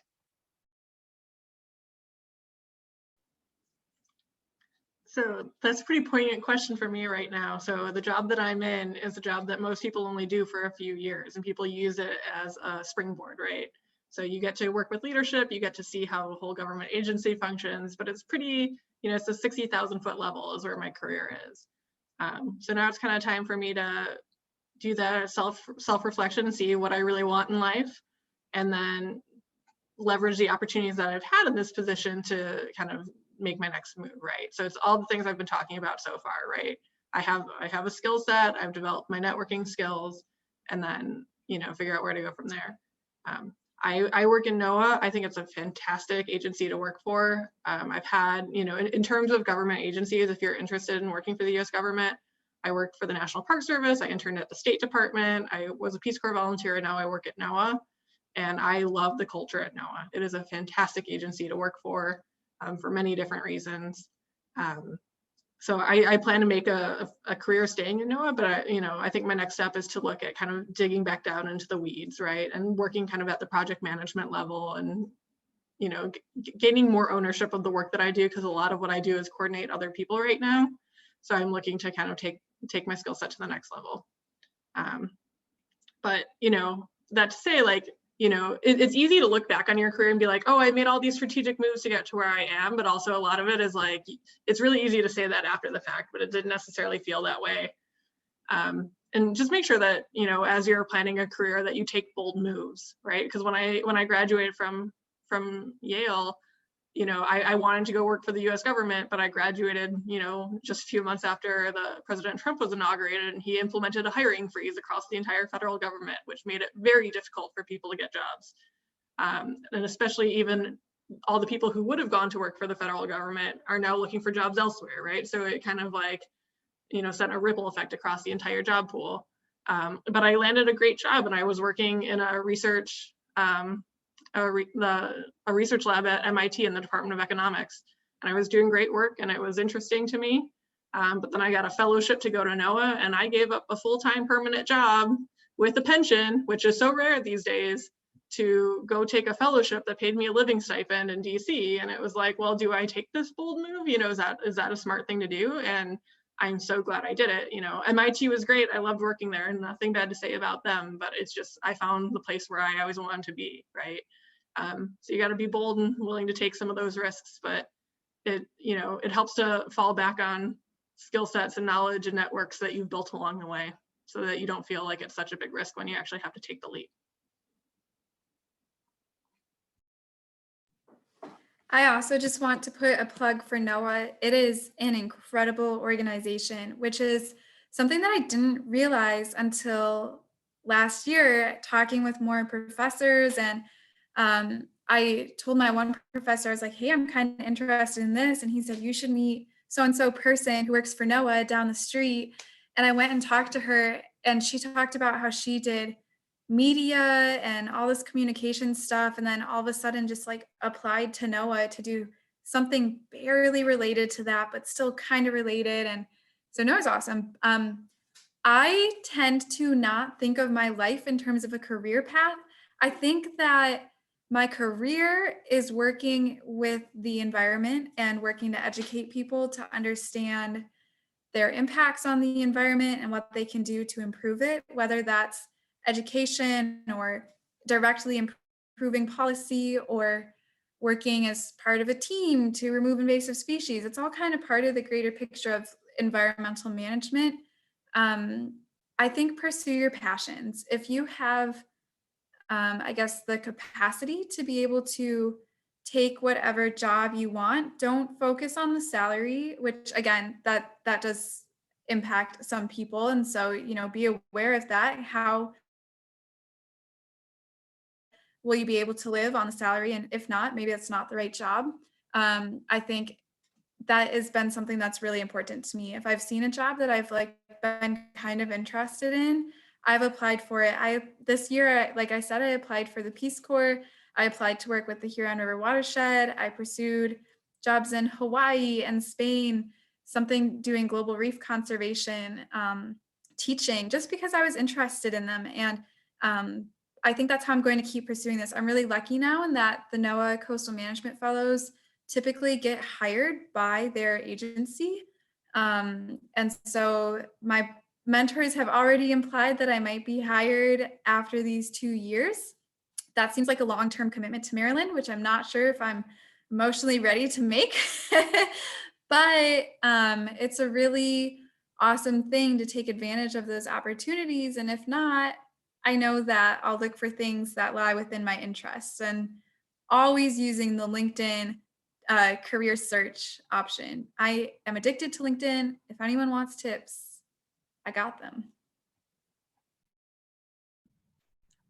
Yeah, I guess for me, I spent my entire days feeling very just in like very temporary positions, where I just always, every stage I was in was a very, short term, 1 to 2 years, maybe 3 max, before I was going to be getting out anyway. And so this is the first time I've ever had where for the first time, I'm like, oh, I actually could have this be long term. Like, this is actually very cool. I love my apartment. Like, it's really nice to feel very, I guess, secure and very happy in what I'm doing for the kind of, not that I wasn't happy all the times, like some of the other phases of, things that I've done before, but it wasn't the same feeling of feeling like this is something I can do long term. Everything else felt like, oh, this is good for right now. This is a good time to like learn these skills. This one feels like I could actually build something here. Like I could actually build and commit change, which is really exciting. That's not something I've really felt at other places that I've worked or spent time doing in grad school and things. So I think for now, I'm just really enjoying the moment, not planning on changing anything up too soon, just still enjoying it. I will say one piece of advice that I would have, though, as much as I agree with the philosophy of like, don't care so much about like the salary, I can say that in my experience, one of the flags that might happen is like with toxic workplaces is it a low salary because they genuinely don't have the money? or is it a low salary because they are exploiting you? And very important to research the culture of a place you go, whether it's grad school or work, to see what that answer is. Because in some experiences, I was finding that even, nonprofits, which have this, great reputation of being very noble and very self-sacrificing, oftentimes are just the worst versions of Buddhism, because they're like, aha, we can attract people who will willingly work for nothing, and we can hurt them very much doing that. So just vet kind of cultures of the places that you're interested in. Make sure that whatever it is that you're doing, you're doing it because you're being valued. The places are valuing you. Even if they can't afford to pay you a really good salary, are they giving you other benefits? Are they giving you good vacation? Are they, a really collaborative environment that has a lot of staff support for what you need to do? Or are they take advantage of your good heart and your good goals for their gain? So that's just what I would add in that next stage. Yeah, that's a really good point. Yeah, I think kind of going off of Kate's philosophy too, I can't really think of my career as like one specific thing, because if I think about what am I going to be doing 50 years from now, I just get overwhelmed and start panicking, and I just don't think that's productive for anyone. And even if I did plan that out, it wouldn't come true because people change. And so, yeah, I'm kind of in between that look for the next stage and whatever's interesting me, but also finding something more stable, because like Haley, I've had a lot of short-term things, and I'm kind of ready to do something where I won't knowingly be doing another job search in 2 years from now, because it's so stressful, and I'd rather just have something until I'm ready to move on. But even that being said, I think flexibility is really important. I know fellowships are a great way to get your foot in the door with agencies, even though you are knowingly doing it for a short period of time and you don't always have that stability. I think you can't expect to have your perfect job right as soon as you get out of your degree plan. So yeah, I think just being flexible and finding the balance between that stability, but not being complacent and being able to change and pivot as you change. I think that those are all really good, important points. All right, everybody. Thank you so much for taking the time. Like it's almost been 2 hours. The time out of your super busy schedule and being on Zoom. I know how much this takes out of everybody. But if any of the undergraduates have or thinking to go to grad school alumni have any questions, feel free to unmute yourself and ask the question. Or if you're uncomfortable, put it in the chat. Either way. Hi, I'm not. It's not really a question for right now, but if like I think of a question later, is it okay to like connect with you guys either through LinkedIn or email? Just wondering. They all seem very excited and are nodding That their is a verbal yes from me. Yeah. I think it's also important to remember that we all got help along the way, right? And we're all happy to give back, right? Like no one wants to ever be the person in a networking circle. It takes both sides, right? So if you take from the network when you're young and learning and give back to it when you have something to give, right? And I will post your, I was just going to say to everybody who wants to contact them, I was going to post their email in their bios if it's not already. So go look at that link, find their information in their bios, and you can go there. And I would just add to that, like, I can't remember, but I assume, seems like we're all kind of the same mind here. I'm very open to talking about more than grad school too. So if you have any questions or concerns of things of like, can you talk to me more about this particular, like if you're interested in science communication, if you're interested in like my experience with nonprofits, if my, any kind of thing, or if you want to talk specifically about the program at Duke, or just grad school in general or anything, like, feel free, shoot me an email. I'm happy, like anytime. Might take me a day to get back to you and I may not respond to anything next week. because of certain things, but that are happening at then. But other than that, I'm happy to respond any questions you have. Thank you.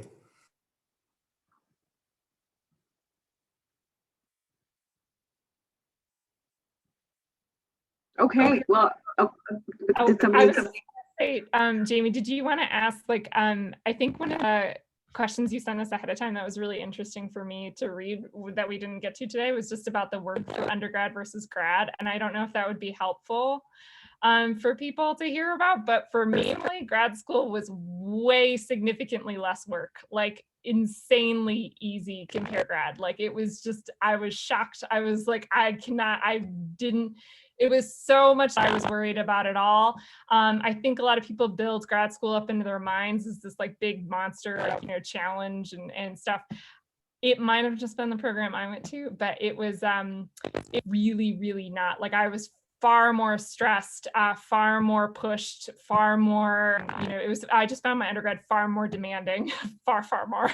And when I got into grad school, I was like, I'm on vacation. Like, this is great. Like, this is so easy. I just like, I think I spent my entire grad school watching Star Trek reruns on Netflix. So, I mean, it really wasn't, I did not spend time reading. I did not spend time working. Like, it wasn't what I expected it to be in that. So, don't freak out about that kind of stuff either. One great thing about Yale's grad school is there aren't grades. There's no GPA. They have a quite bizarre sort of grading system that's honors, high pass, pass, and fail, and nobody knows what that means unless they went to Yale for grad school. So you just graduate from Yale and hand out this piece of paper that says honors and high pass all over it, and it looks super impressive. And then that means that you're not thinking about your GPA because it doesn't matter, and you just get to spend all the time that you want focusing on developing the skills and knowledge that you want. I think that it's really valuable because I think in some ways grad school was, in terms of like, did I study all the time? No, I didn't. I didn't have as much homework. I didn't have as many exams. So in that sense, it was easier. But I was at school from 8 a.m. to 8 p.m. almost every day. I mean, I was in clubs and I was teaching, so that does take up time. But I think that the grades thing in grad school, I mean, pretty much you don't fail. You can't fail in grad school. It's like the teachers want you to do well. And if you get like a B or a C, they're like, hey, let's talk and get you up to a B or an A again. Like, I know some stats professors were just like, you got a C? No, you didn't. You got a B. And like, and so, yeah, for sure. I'm a little bit distracted now because I'm hungry, but yeah, grad school, it's definitely a different time period, I think, and than undergrad for the grades and everything. You're not studying all the time.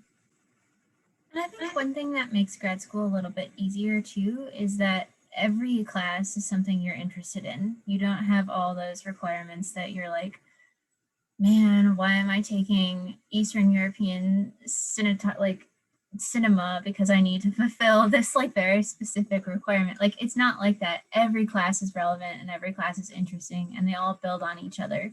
So you have background knowledge for every class. So I think that makes it a lot easier too.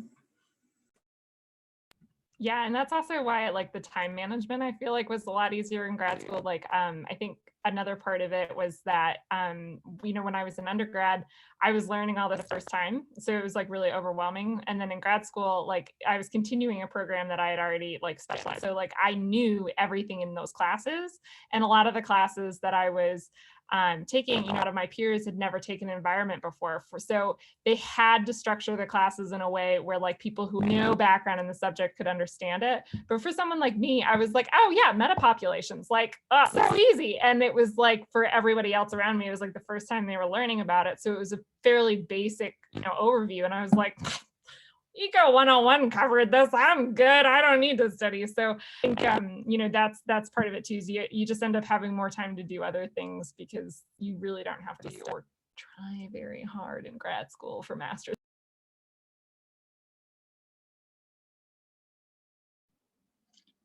I think for the question you had about student loans from grad school, my very strong suggestion is that if you want to go to grad school, try and find a place where you don't have to pay for it. So like if you're paying full tuition to go to grad school, you're probably doing it wrong. Yes, seconded. Yeah, go on. And don't be intimidated if there's like a really high sticker price. There are certain grad programs that you're going to pay for. If you want to get like a degree in the humanities, you're likely going to have to pay for that. If you want to get an MBA, oftentimes MBA programs, you have to put more towards, it kind of depends on the program. But lots of grad programs, especially for master's and PhD students, they have a lot of funding available. And if they might have a very high sticker, they list a high tuition price on there, but then you actually realize that nobody pays that. So it's important to apply to different programs and seek out different funding sources. And I went to grad school, and between the tuition remission that I received and the scholarships, and like every grad student in my program got $5,000 to spend however they wanted in the summer to support whatever unpaid internship they wanted. And as long as you found something that was unpaid, they gave you the $5,000. If you got a paid job over the summer, they didn't give it to you. But like look for all those different things, right? And it adds up. And do they provide conference travel, right? You know, like there's lots of different benefits. My school paid for me to fly to Israel for a policy trip over spring break, right? There's lots of different things to look at, but look for funding. It's out there. You shouldn't be paying full price for grad school.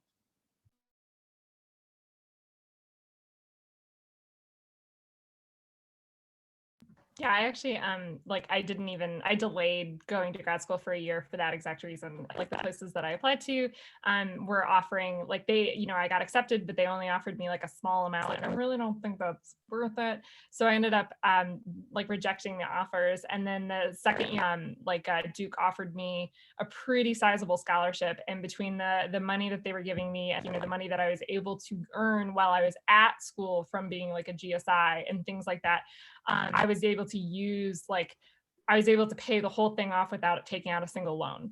So that has been like really nice. I am still like feeling my bank account slowly back up since then.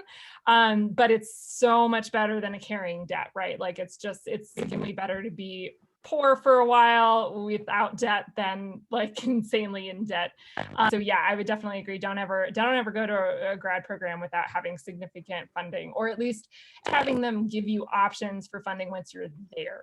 There's got to be some kind of really good incentive. That like C's here too is actually known for being really good with that, from what I've heard. So that's a really good option too.